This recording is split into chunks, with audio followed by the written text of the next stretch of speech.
शाम से लगभग पूरे इंस्टाग्राम पर छाया हुआ है।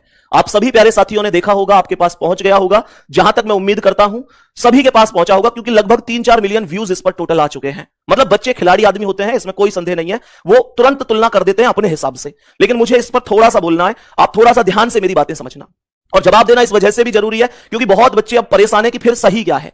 देखो, अभी मैंने क्वेश्चन बोला कि भाई नौसेना का संबंध शिप से है, तो सवाल कहता है कि थल सेना का संबंध किससे होगा। मेरे प्यारे साथियों, कल मैंने ये क्वेश्चन कराया था, कल की क्लास का छठा क्वेश्चन था, जब मैं आपको एनालॉजी करा रहा था।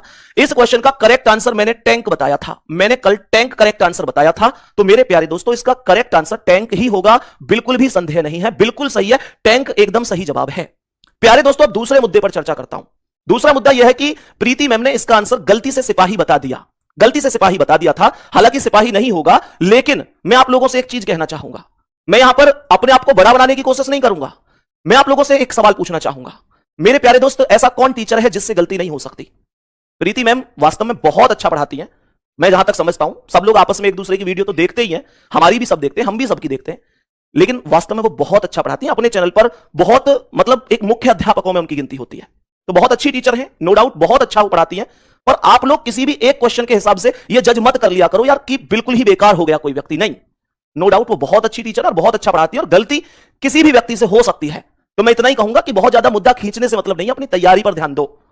किसी एक क्वेश्चन से मैम ने क्या किया, इसका आंसर गलती से सिपाही बता दिया।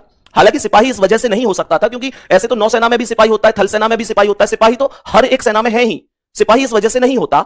तो इस प्रश्न का जो करेक्ट आंसर था वो टैंक की वजह से था, क्योंकि यहां पर एक साधन की बात हुई थी कि भाई नौसेना किस चीज का प्रयोग करती है, तो शिप का प्रयोग करती है ना, तो थल सेना प्रयोग करती है टैंक का, तो यहां पर टैंक करेक्ट था। लेकिन गुड्डा, आप सभी से मैं इतना कहूंगा कि अपने एग्जाम पर ध्यान दो।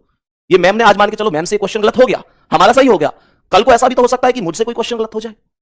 कोई आदमी कंप्यूटर नहीं है, कोई आदमी भगवान नहीं है, वो बहुत अच्छा पढ़ाती है, बहुत समझदारी से पढ़ाती है और नो डाउट बहुत अच्छी टीचर है। सो प्लीज आप इस तरीके से किसी के लिए मत कहा करो, कम से कम आप दिल से अगर मेरे स्टूडेंट हैं तो मैं आपसे इतना ही उम्मीद करूंगा कि नहीं, बिल्कुल भी आपको किसी के खिलाफ ऐसे नहीं बोलना है, किसी के भी खिलाफ ऐसे नहीं बोलना है। तो सभी प्यारे दोस्त एक बार मुझसे वादा करो कि हाँ भैया, हम आज के बाद इस तरीके से किसी पर टिप्पणी नहीं करेंगे, क्योंकि आप मेरे स्टूडेंट नहीं, मेरे भाई है, मेरी बहन है, तो मैं नहीं चाहूंगा कि आप अपनी ओर से किसी को भी इस तरीके से कुछ भी कहें, और जब उस व्यक्ति को कहें कि जो व्यक्ति खुद बहुत अच्छे हैं, बहुत अच्छा पढ़ाती है वो, ये मैं कह रहा हूं आपसे। बाकी आपको जिसका समझ में आता है आप पढ़ते ही हैं, ठीक है। तो इस चीज पर ये जवाब मुझे देना था, बहुत बच्चों के मैसेज थे कि इसका फिर वास्तविक आंसर क्या है, तो वो टैंक ही होगा। लेकिन भाई साहब, कंट्रोवर्सी में आपको नहीं जाना है। मैं मान के चलता हूं कि जितना कंट्रोवर्सी करूंगा उससे बढ़िया तो अपने कंटेंट पे मेहनत करके तुम लोगों को आगे बढ़ाने का काम करूंगा ना, तो कंट्रोवर्सी नहीं करनी है। नेक्स्ट क्वेश्चन पे आओ।